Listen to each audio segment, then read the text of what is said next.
दोस्तों, यमन के हुतीज की अब एंट्री हो चुकी है। यमन के हुतीज ने दक्षिणी इजराइल पर मिसाइल दागकर इस बात का ऐलान कर दिया है वो अब ईरान का साथ देने मैदान में आ चुका है। कई दिनों से चर्चाएं चल रही थी। यमन के हुतीज कह रहे थे कि हम पूरी तरह से, हमारी सेना पूरी तरह से तैयार है, कभी भी हम इस जंग में शामिल हो सकते हैं। ऑफिशियली अब इस बात का ऐलान हो चुका है कि यमन की तरफ से दक्षिणी इजराइल पर हमला भी कर दिया है। हालांकि इजराइल का यह कहना है कि हुती द्वारा छोड़ी गई मिसाइल को हमने इंटरसेप्ट कर लिया है। इजराइल के ऊपर यमन के हुतीज की तरफ से अब लगातार हमले किए जाएंगे। साथ ही साथ जो अरबी देश हैं, खासकर सऊदी अरब को यमन के हुतीज निशाना बनाएंगे। अब इन अरबी देशों की मुश्किलें और भी बढ़ती नजर आ रही हैं। ये जंग और भी ज्यादा फैल सकती है। इस जंग में सबसे ज्यादा नुकसान सऊदी अरब को होगा। 28 दिन की इस जंग में सबसे ज्यादा नुकसान कुवैत और सऊदी अरब को हुआ है। हुतीज भी इस जंग में शामिल हो गए हैं। हुतीज अब सऊदी अरब के बहुत सारे ठिकानों को निशाना बनाएगा। फिलहाल ये सब तब हुआ है, यमन के शहर में बहुत ज्यादा प्रदर्शन लोगों ने किया। यमन के लोग सड़कों पर उतरे। यमन के लोगों ने यमन के हुतीज से कहा, आप इस जंग में शामिल हो।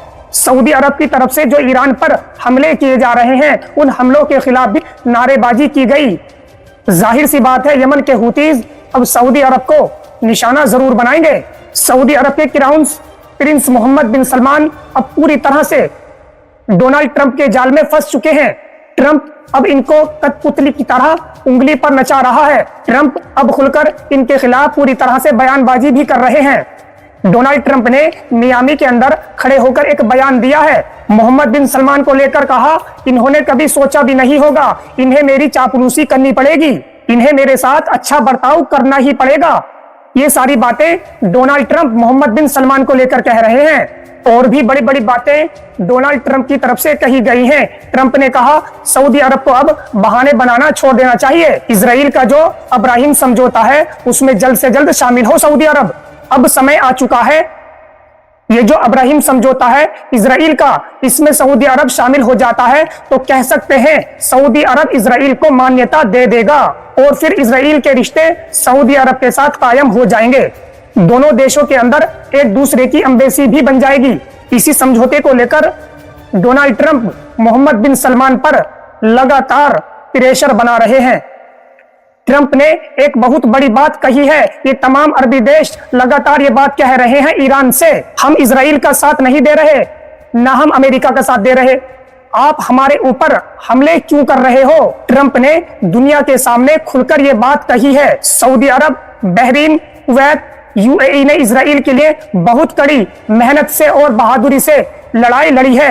ये सारी बातें डोनाल्ड ट्रंप ने मियामी के अंदर खड़े होकर कही हैं। इन तमाम देशों पर ईरान मिसाइलें बिना किसी बात पर नहीं दाग रहा है, बल्कि ये खुलकर इजराइल का साथ दे रहे हैं। ये बात डोनाल्ड ट्रंप ने बिल्कुल खुले अल्फाजों में कही है।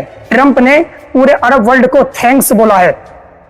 और थैंक्स इसलिए बोला है, एक तरफ नाटो है जो हमारे बुलाने से नहीं आया, उसके दूसरी तरफ आप हमारी पूरी तरह से मदद कर रहे हैं। नाटो ने हमारी कोई मदद नहीं की। ये बात डोनाल्ड ट्रंप बोल रहे हैं अरबी देशों के लिए। नाटो ने हमारी कोई मदद नहीं की, लेकिन अरब वर्ल्ड हमारी पूरी तरह से मदद कर रहा है। ये बात डोनाल्ड ट्रंप कह रहे हैं। इसलिए तमाम अरब वर्ल्ड को डोनाल्ड ट्रंप ने थैंक्स बोला है। इस रिपोर्ट्स में इतना ही। अगली खबर के साथ फिर मिलते हैं। अल्लाह हाफिज।